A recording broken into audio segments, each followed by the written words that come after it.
a bucket why am I calling it a freaking bucket? Okay. A glass of ice on his head with a he- little bit of ice. You see, he did it with me, Me? and I Me? and I did it with him. But he did it with me. So now it's my Yeah, time but to get. I want a turn to. Just want a it's turn my to turn throw it on this guy's little head. And now, Look here, time to here's get- the water from previous. Let me see if you guys can see the water still. And Oh, show them no. how dark it is. Like, look there, it's like, I don't know, it's like 11:41 p.m. in the night, dog. Like, look there. I don't know if you can see the stars there. There's a star you can see. It's like dark, bro. And It's dark okay, in let's just South get to the Africa. point.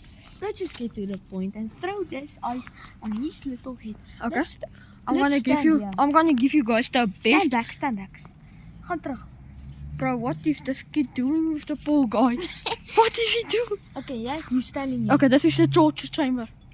Okay, you stand with my bro. What the fudge?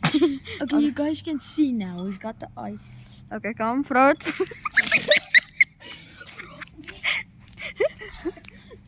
Yeah, let the viewers see. Let the viewers see. Look at the little bit. Bro, this is so funny. He was like, "Quah!" I also thought he's gonna throw him in the swimming pool, but this is just the best sleepover ever, dog.